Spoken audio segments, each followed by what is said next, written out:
different system and style than we do. So we handled that pretty well, especially after the first half. I thought we settled down offensively and did the things that we needed to do in the second half. First half, we just were in a rut. I didn't like our enthusiasm. I didn't like how we were sharing it, and that's really all we challenged them on at halftime from an offensive standpoint.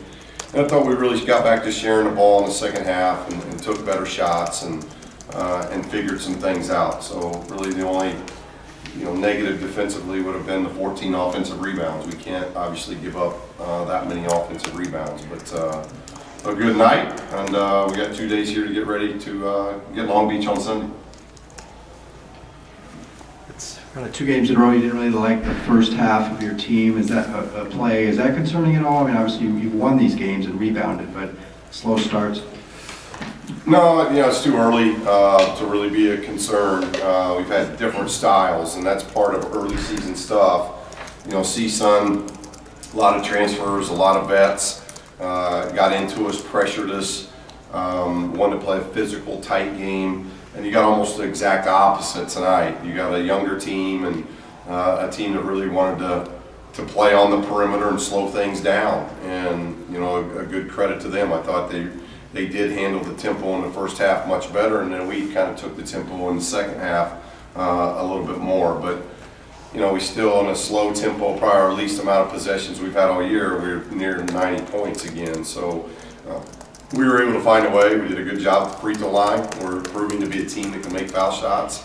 And I think that's going to be crucial in tight games. And it was another game where we got back to taking care of the ball. Only 8 turnovers, 21 assists. And so no, I think it's just too early. I think we're trying to figure all those things out as we play different styles and play a different style again on Sunday. It'll be different than what we played tonight. So and that's part of the non-conference, learning to play against different styles and those type of things. I think we just got to keep learning from them. TJ and Lonzo were very assertive to start the second half. Was that by design, and what was it like for you to see that? No, I just thought TJ was really good. I thought he and Tom both, and Gigi when he was in there was the same way. We wanted to attack inside. It's a team that in our minds didn't have an big inside presence or a rim protector. So it was going to be a game where we had to go inside, and I thought we did that, especially in the second half. I thought we really started executing an offense that was geared towards getting the ball inside, much better in the second half than the first half. That's a season low for us in threes, but it was a game where our emphasis was really getting it inside because of their lack of height inside and rim protecting. And I thought all of our bigs, TJ, Tom, and Gigi, I thought all 3 of them did a really good job. In terms of their offensive rebounding, considering you mentioned their lack of height, what do you think was the issue there? Well, I think there were a lot of long rebounds. We talked whether it was bigs or guards in particular, we got to be able to rebound out of our area. We still out-rebounded them, but giving up 14 offensive rebounds, we'll have to watch the tape. But I just thought that we relaxed a little bit once the shot was taken, and it's early. We got to learn that it's not a finished product until it's not a finished possession until you actually get the rebound or create a turnover. And they were very deliberate with their offense, so they did a good job of protecting the basketball. I think we could have really got out and ran a lot more had we done a better job on the backboard. So I thought that was, if there was something of concern, it was the backboard. But we hold them to 33% shooting. I thought we kept them off the foul line. This was a game where we learned, we committed 10 fouls. We've been averaging 24, 25 maybe, and only can commit 10 fouls tonight. So a lot of positives there. You talked about seeing some growth defensively tonight. Can you point to any specifics that really indicated that to you? Well, I thought anytime they went pick and roll, we handled the pick and rolls very well. I think our pick and roll defense is getting much better. We didn't have to defend the post much because they don't. It's not an offense where they're throwing it to the post. So a lot of it had to do with perimeter defense, and really the only individual that got away from us was the Bailey kid. It was a career night for him, and he's a 6'6" center. It's a hard deal for Tom chasing around a 6'6" center. So somebody's got to score, and you got to give something up. And we would much rather give that up than have Carter go crazy. I thought we did a really good job on Carter.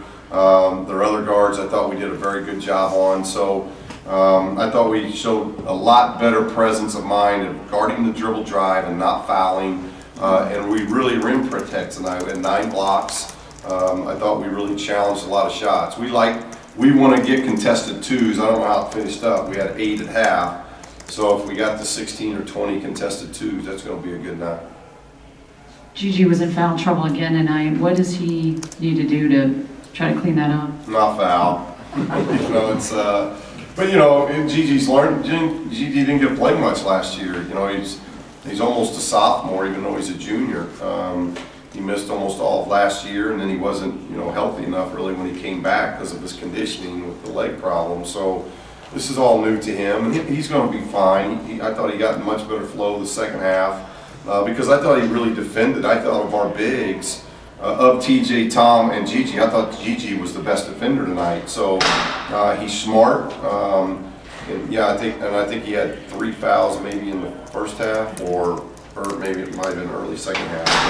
But I thought he did some good things defensively, and that's going to be a key for us. And you know, we're a little shorthanded right now, so while we're shorthanded, we got to get those solid minutes, and I thought he gave us some solid minutes. You had 6 guys in double figures tonight, 7 the game before. What are the implications of being able to do that repeatedly?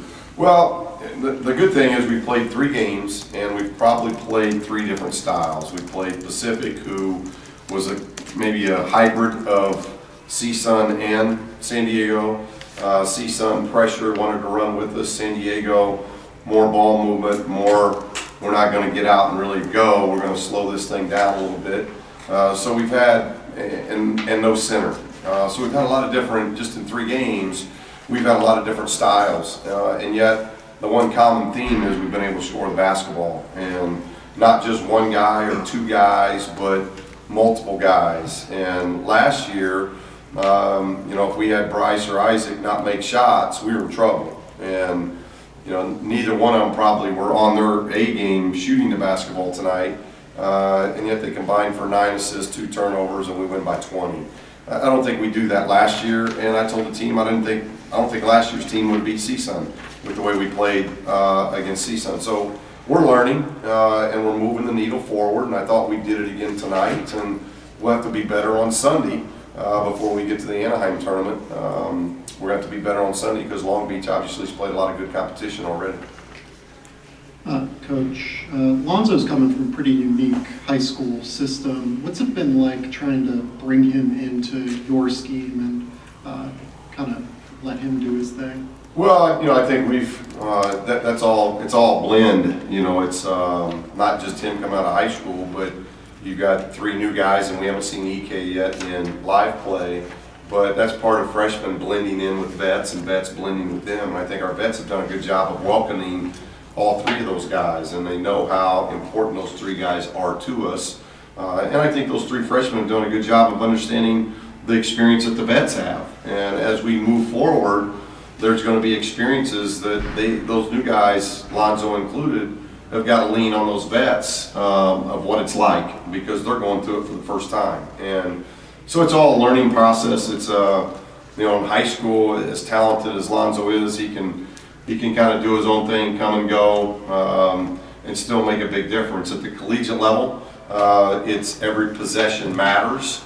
At the next level, it's even more than that. So we're really trying to spend a lot of time with him of understanding he's such a conditioned, high-level athlete. He can go forever, of just staying engaged at both ends of the floor consistently every possession, because his skill level is so high. And as he learns and develops that, you're going to continue to see him do the things like tonight. You know, we staffed the stat sheet again with rebounds and assists and points, and those are things that we want him to be able to do. TJ has obviously been great in these first 3 games, but with a guy like Lonzo in his own recruiting class, and along with some established college guys already here, do you think he's in a little bit of a unique situation where he was under the radar more than a guy of his caliber would be coming into this? Well, it's hard to say he's under the radar. He's McDonald's All-American, so you know, if the other opponents aren't preparing for him, I'd be shocked. He is our starting 4-man, you know. So, but you're seeing something in our 4 spot this year just through 3 games. You probably have to go about 18 to 20 games into last year to get the total numbers that we've gotten in 3 games out of our 4. And we really like what Gigi's doing, and we really liked what Alex Olashinsky was doing before he got hurt, and he'll be back at some point. So I like where our bigs are. We just got to get some of them healthy to help a little bit. But TJ is very talented, and I think that, again, it enables us to stretch our offense. Not only do we have 6 guys in double figures, but 6 guys got to the free throw line. 6 guys got rebounds, 6 guys got assists. They're doing a lot of good things, and TJ gives you something at the 4 spot where he can shoot it, he can pass it, he can handle it. And I think that just opens up your offense even more.